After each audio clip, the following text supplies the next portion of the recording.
Hey, I'd like to welcome you to another episode of Mission Matters. My name is Adam Torres, and if you'd like to apply to be a guest in the show, just head on over to missionmatters.com and click on Be Our Guest to Apply. All right, so today's guest is Chris Papin, and he's founder of Papin CPA and Papin Law. Chris, welcome to the show. Thanks for having me. I'm looking forward to a fun conversation today. As am I. And for everybody that's watching this live, obviously it's the day after Christmas. Feeling good, feeling like we're ready to get this started and really end the new year with a bang. It's been a great year for us at Mission Matters and for our guests as well, many of our guests as well. So Chris, just to get us kicked off, we'll start this episode the way that we start them all with what we like to call our Mission Matters Minute. So, Chris, at Mission Matters, our aim and our goal is to amplify stories for entrepreneurs, executives, and experts. That's our mission. Chris, what mission matters to you? So for us, we're focused on kind of a value statement of respect, integrity, and accountability. And this Yeah. is in representing our clients. This is for my team. This Mm, is for the firm as a whole. But I found over the years that if we will align ourselves with others mhm, to achieve their goals, it puts us in a place to be successful as well. mm. So we do that. Everybody has to have respect. Everybody has to be accountable to the different Yeah. tasks, but everybody's got to have some integrity. If you can't tell the truth to your professional advisors, who are you going to tell it to? Mm. It's great, Chris. Well, great having you on the show. Love bringing mission-based individuals on to share, why they do what they do, so we can all learn and grow together. So again, great having you on. And I got to start with this title, like not all rainbows and unicorns. Like when you propose this title, I'm like, come on, man, really? What's the inspiration? Tell me why this is part of you. So the a piece of it is it kind of feels a little clickbaity, right? In business, rainbows and unicorns are not a thing. Yeah. But I think the reality for a lot of folks is, especially with social media, we Mm, tend to focus on successes. mm, But success is the result of being knocked in the dirt and getting back up and getting knocked in the dirt and getting yeah. back up. And if you think all of those different sports analogies and pick whoever your favorite is, but I like to Mhm, run with the Tom Brady Super Bowl when they're down to the Falcons. He mm, didn't change who he was. He didn't change what he did. And we're not going to do that as business owners and business advisors. And sometimes it gets mucked up and messy. And yeah. that's where it's not all rainbows and unicorns comes from. You've Yeah. got to be willing to put in that hard, difficult, nasty stuff to overcome obstacles to Mm. achieve real successes in life. When did you get into business? Like, how did all that start for you? So for me, I grew up in it. Mom and dad are both Mm, entrepreneurs. They happen to teach in their different professions yeah, at the local university, but I really don't know any other way. So having two small business owners, mom's kind of in mental yeah. health, education and counseling. Dad was in automotive repair. Mhm, And fast forward, I go to business school. I'm working through my accounting education and there's kind of this distinct moment where I go to the professor and I keep asking, why do we skip these pieces of the chapters? And he's like, oh, mm, that's legal work. That's what the attorneys are going to do. So I'm like, this is dumb. interesting. Why are we going to two different places to do this? So Mhm, kind of took those values that mom and dad instilled about taking care of other folks, mhm, wove them into kind of my business elements. I got to give my brother some credit in here too. He was a finance and accounting guy, so kind of influenced that value proposition for me. But at the end of the day, we solve problems for small businesses and small business owners. yeah, We have lived the transition. My father passed when we were young. We mm, had to implement estate planning tools. We've had to live through that succession plan that is forced upon you when someone passes, where yeah, my brother stepped in and took over the family business. So in a lot of instances, a lot of the things that I preach, I've mhm. lived. And What would you've heard the different businesses. I've got a law firm, I've got a CPA yeah, firm. There's some other things that we do along the way, but kind of that serial entrepreneur has some truth to it. mm, I am a small business owner. I operate in this world all the time, but I also represent folks that do it. So we pull on those mm, different experiences. I may do something 100 times, whereas a client may only do it one or two during their lifetime. So Yeah. why not partner together and kind of relate together? Because we're all living the same journey. Hmm. What was one of your first businesses you remember? Like going back before what you're currently doing. Like what was the first one? Could be when you're younger or whenever. When was one of the first ones you remember? So one of the first business experiences ever, I am in the building I'm in now. My brother and my dad are kind of going through the process of building the building. Yeah. And I think I'm on my way to like a preseason training. One of my coaches was coming by. And I remember looking around, kind of going, man, I don't see all of the vision here. I'm like, why are we jumping through all these hoops? This seems like a lot of work. Mm. One of those kinds of things. Well, fast forward 20, 25 years. And here I am officing in the same location where I'm going, man, it's early in the morning and I got to go to weight training. And all that stuff was off the table. But when Yeah. you look back, I lived it. I was part of it. That's part Mhm. of that hard work you've got to do. You got to get up early and put in the work. I Yeah. just wanted to go to, And now you're soccer sitting in the training and go building that home. and now you're sitting in the building they built. Am I hearing that right? You are hearing that right. And we've got another one going up, inspections any day now. So we're super excited for chapter 2 of that journey. Mm. What was it like growing up in an entrepreneur family during like the holidays? Was a lot of business being talked about, like about around the dinner table, or like what was that like? I'm always interested. So here's a fun story for one of the Christmas breaks. Dad had just given a final exam, and this Mm. was kind of like intro to automotive. Think back, this is very mechanical based. Yeah. And he hands across like this test that he gave to his students. And Hmm. this is just stuff all day, every day. He had to grade a whole bunch of final exams. And of Yeah. course, I'm like, what are you doing? So he hands me the test. So I take it real quick. I scored the highest of the whole class. Of Oh, course I come would, on. because I grew up with it, right? Yeah. But it's moments like those where you realize if you live for what you do, it's Mm. different than doing what you do to live. And Hmm. people have heard versions of that, but my dad truly enjoyed this stuff. Mm. Mom, in her counseling businesses, she loves people. She wants to give back to her community. So Yeah. yes, holidays were always interwoven with this stuff, Yeah. but it's a lifestyle choice for us. We enjoy it. Yeah, that's interesting. It must be interesting now, kind of looking back and reminiscing about like those early conversations during the holidays or otherwise, and just seeing because it's not common. So whenever I hear, especially when there's both mom and dad that are both entrepreneurs, that's when it always I'm like, oh, what was it like sitting around that table? Did you pick up like a lot of maybe the knowledge and things, and like was that kind of like an informal or even formal mentorship? I don't know, like working with your parents and otherwise. It was both. Mm. Since mom's in mental health and counseling, she was into emojis before they were titled emojis. She Mm. had like happy face charts, and people have done maybe Myers-Briggs or disc profiles of Yeah. different things like that over the years, but she had so many of those, and of course I hated it as a kid, never wanted to do it. But looking forward, Yeah. seeing how different folks work together, seeing strengths and weaknesses, Mm. having understandings about just emotion, the Mhm. how the limbic system functions. Mhm. You know, fight or flight always triggers before logic. So when especially in the world we're in, Yeah. money triggers emotion.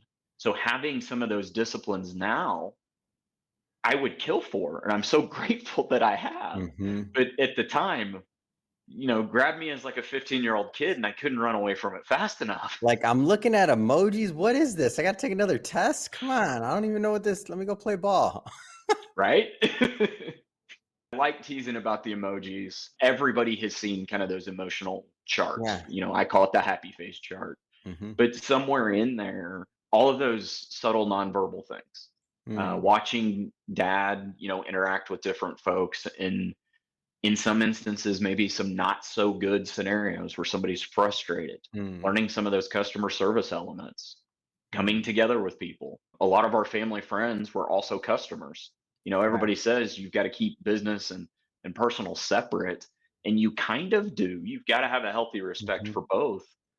But sometimes when you do a lot of stuff with people, they become part of your extended family. And Yeah. those friends are also interwoven. So I got a lot of the cliff notes of how to cheat and make that go forward. I talk with my hands. I don't know where that came from. We're not Italian or anything like that, as to chase those stereotypes around. Oh But yeah.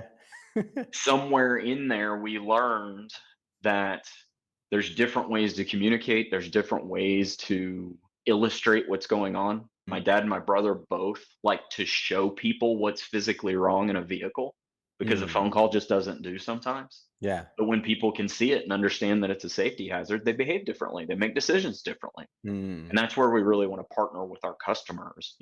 I learned it all from them. But when you partner with your people mhm. and do what's right for them, everything else takes care of itself, right? Hmm. So speaking of business and just compliance versus planning, what does that mean to you? Compliance versus planning. So, because we're at year end, the analogy that's going to come up is we will probably get in the first week of January somewhere between 50 and 75 cold calls where people Mm, are going to call and say something like, I'm ready to do my planning for 2024. yeah. They're too late. If we are in 2025, we are too late. Hmm. You have taken so many tools out of the toolbox. I have a Phillips head and a flat head, and that's Yeah. it. I don't have a hammer, I don't have a nail, I don't have power tools. So that's the illustration of compliance or the maintenance things, Hmm. reporting what you already did. Yeah. It's kind of the Monday morning quarterback type stuff. Hmm. Planning is that forward looking and being adaptive. And this is really where the not all rainbows and unicorns comes from. Mm, Sometimes as a business owner, you make a bad decision. That's okay. You're allowed to. You've hmm. just got to be nimble enough or have metrics to help measure that soon so you can pivot and change and adjust. Mm, And I think that's the space that is the most valuable to people right now is sitting yeah. down with people and helping them brainstorm, where should I be going? Mm, My experience is that business owners are very, very talented in their craft. hmm. But when it comes to the legalese or the tax or the application of the details, Hmm. all of those things matter. They are not going to be the person that bangs out the purchase agreement and protects them from all the hidden liabilities in that purchase agreement. Hmm. And with AI, we've got to be super careful because people are going to go to ChatGPT and Copilots and similar tools and say, hey, send me a purchase agreement that. Mm, But did it protect you? Does it have your interests in mind? Did yeah. we align the mission of the document with the mission of the person? And Hmm. that's where I think this stuff really starts to overlap. I've Mm, watched a lot of DIY deals blow up. And again, nobody talks about being at the courthouse or going yeah. through remediation or spending $400,000 that they shouldn't have spent settling an estate that a mistake was made. Mm, That's not fun stuff to talk about. hmm. So that's the space where I think we really need to spend time and focus in Hmm. because, man, compliance can be tedious, but Yeah. planning is key.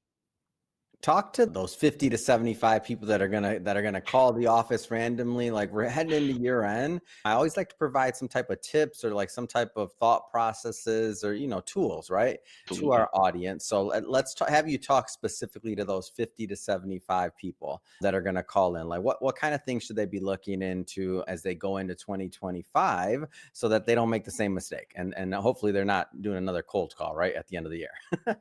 So I'm going to give three. Two are going to seem dumb and rudimentary, but they are by far the most popular conversations is the way I'm going to say it. The Yeah. most voluminous conversation. But the first is, did you pay your estimated taxes? Hmm. Everybody I talk to wants to minimize tax, and Hmm. probably about half do not make estimated tax payments as they go. So they subject themselves to unnecessary penalty and interest. I Hmm. can make it cheaper, just pay it sooner. The second one is oftentimes we don't do the little things like putting all of our business expenses inside of our business account. We'll use, oh, Hmm. let's use this credit card over here for points. Yeah. Or, oh, I forgot to get those receipts over and make my books audit proof. Mm, Again, simple stuff, but it's neglected because it's Saturday and I got to go to soccer practice and then mm, oh my gosh, it rained and now we're pushed back and practice ran into the game and I didn't get home till 9 o'clock, so I can't get to the business things. I Yeah. get it. I live it too. Hmm. But you've got to do those small. So those are the two easy ones. Hmm. The third that I'm going to give people is you need to change your mindset. The phone call you should be making is, hey, I have 24 in front of me. If there's anything I can do for 24, I'm game. Yeah. But I'm invested from this point forward for a proactive plan for 25 Mm. because I have all of the tools at my disposal to help you for 2025 Yeah. rather than the wrench or what do we go with? The flathead and the Phillips head Yep. screwdriver. That's what we went with. Yeah. So if I have all the tools, imagine the impact that we can make. Mm. Imagine if we have a set of financial information that can give us some sort of future looking guess. Yeah. And maybe free tip number four. Estimates are exactly that. They're designed to be estimates, but if you don't have that expectation in mind, how are you supposed to plan? It's like Mm. getting into the car, driving to a state you've never been to. You would always use a map or maybe some form of phone maps. Mhm. Get Google Maps out, follow the directions, right? Mm. But business owners don't do that with their finance. They just Mhm. react and say, okay, do it all at year end and let me know how it played out. How do you Yeah. know? So be proactive rather than be reactive. Do you specialize in any type of specific industries, like service-based, manufacturing, or otherwise? Generally, I align with service based industries Mhm. first. It's kind of who I am, it's what I Yeah. know. It's the core of probably 85% of our client base. Yeah. But naturally, when we work with good people, my running joke is I don't represent restaurants except for the 6 restaurants that we have on our client list. Yeah. So it's stuff like that where when we align with folks, we'll grow with them, but we do Mm. have a core competency inside of those service-based individuals Mm. because that's kind of the world me and my team live in. So it comes natural to us. Mm. Amazing.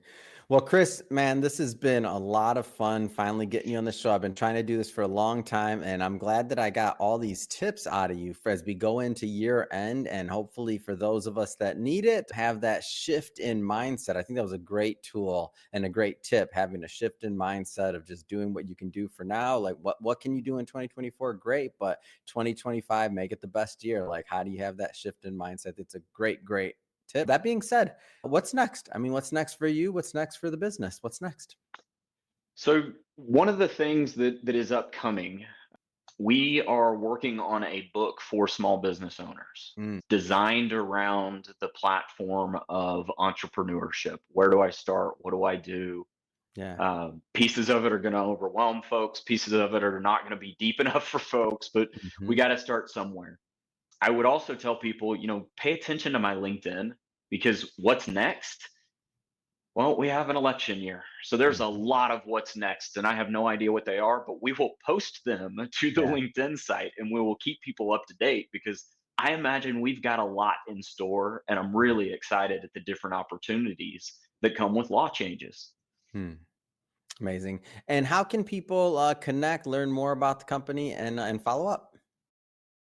Yeah, LinkedIn, find my name, Chris Pappin on LinkedIn. You can Mhm. certainly go to firm websites. PappinCPA.com is probably the easiest to navigate. Mhm. Certainly pappinlaw.com as well. I'm always looking to reach out to similarly minded folks. I attend different events. Sometimes I'm a speaker, sometimes I'm a participant. So if you ever see me or want to say hi, come over. I love Yeah. meeting new people that are doing similar things to what we're doing today. Hmm. Amazing. And for everybody watching this, just to let you know, we'll put the links in the show notes so you can just click on the links and head right on over and check out Chris's firm. And speaking of the audience, if this is your first time with Mission Matters and you haven't done it yet, hit that subscribe or follow button. This is a daily show. Each and every day, we're putting out new content, new ideas, and hopefully new inspiration to help you along the way on your journey as well. So, again, hit that subscribe or follow button. And Chris, man, wishing you a great end of the year and on into 2025, man. Appreciate you coming on. Happy 2025. Appreciate you.